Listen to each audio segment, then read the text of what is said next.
Hey, what's up, everyone? I want to welcome you to another episode of Here's What I Think with your host, Charles Tabansi, where we cover everything from economics, current events, politics, and how it all relates to business and life. And this is a topic that I've been itching to get to. As you guys know, we've been covering the Sean Diddy Combs case closely. As a matter of fact, Diddy's due in court today to meet a third judge for an appeal for bail. So we're going to find that out whether or not he's going to be released today. I'm sure if he does, it's going to absolutely break the internet, and we're going to cover the story as closely as possible if anything changes with that. But during the coverage of the Sean P. Diddy case, I've been saying that I noticed that there's a lot of rubbish content being produced all over the internet simply for the simple reason because people simply want to make money.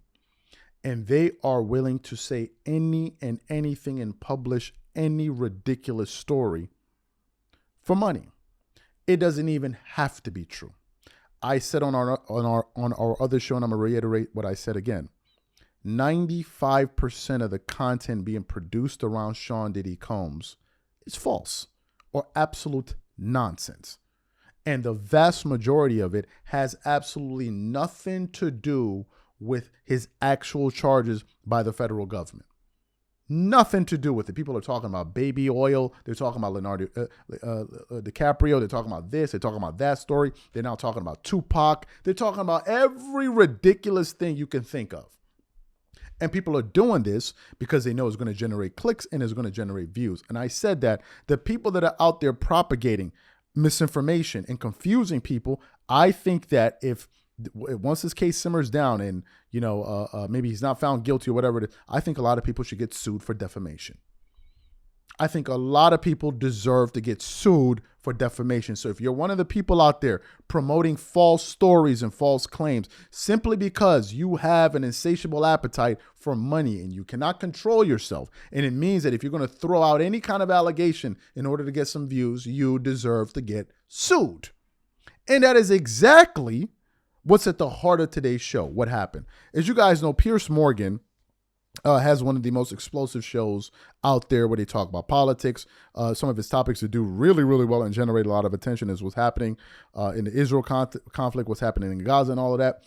But from time to time, occasionally he invites on different guests to talk about different things. And recently, he brought on a controversial figure by the name of Jaguar Wright. If you don't know who she is, you can go hunt down the information, but she's been putting out some pretty shocking claims about Diddy and others. And during her latest visit, or her first visit rather, to the Piers Morgan show, she went on there and started making some absolutely insane allegations about Sean Carter or Jay-Z and his wife Beyonce. And my thing is, if you're going to make these type of allegations on such a respected platform, you need to provide proof. Because if you don't, you open up yourself to get sued.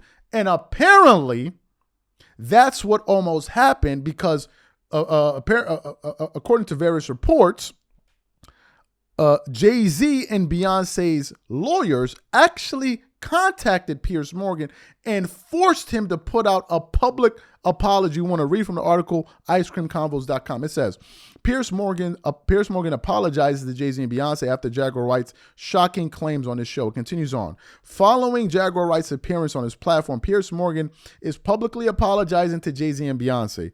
Piers had welcomed Jaguar to discuss the case against Diddy, but she used the opportunity to implicate the Carters in alleged crimes connected to the disgraced mogul. Jaguar described Jay-Z and Beyonce as a nasty little couple who allegedly held people against their will and put them on planes while unconscious. After the segment, attorney Ariel Mitchell Kidd advised Jaguar to seek legal counsel as her statements could be deemed libelous. Piers quickly realized you don't mess with Mr. and Mrs. Carter. Less than a week after Jaguar's episode aired, Piers returned to comply with the Carters' legal request to remove the statement and issue a public apology. The shocking allegations levelled at Sean Diddy Combs have burst the floodgates on salacious claims about an industry many people believe harboured a monster. Understandably, the internet's ablaze with claims about these events and whether other powerful figures were involved too. Well, last week I interviewed Jaguar Wright, a singer-songwriter who's made claims about Diddy for years. Those claims had already received a lot of attention in the media across many platforms for many years. And that's the thing about platforms. The reality of the modern world is that pretty much everyone has a platform as long as they have something to say that other people want to hear. That's why we invited her on to be interviewed. The people making these claims have an audience with or without shows like mine. Well, Jack, you were right, unexpectedly made several serious allegations about Jay-Z and Beyonce during that interview. As I said in the moment, they were not present to respond or defend themselves. But now they have.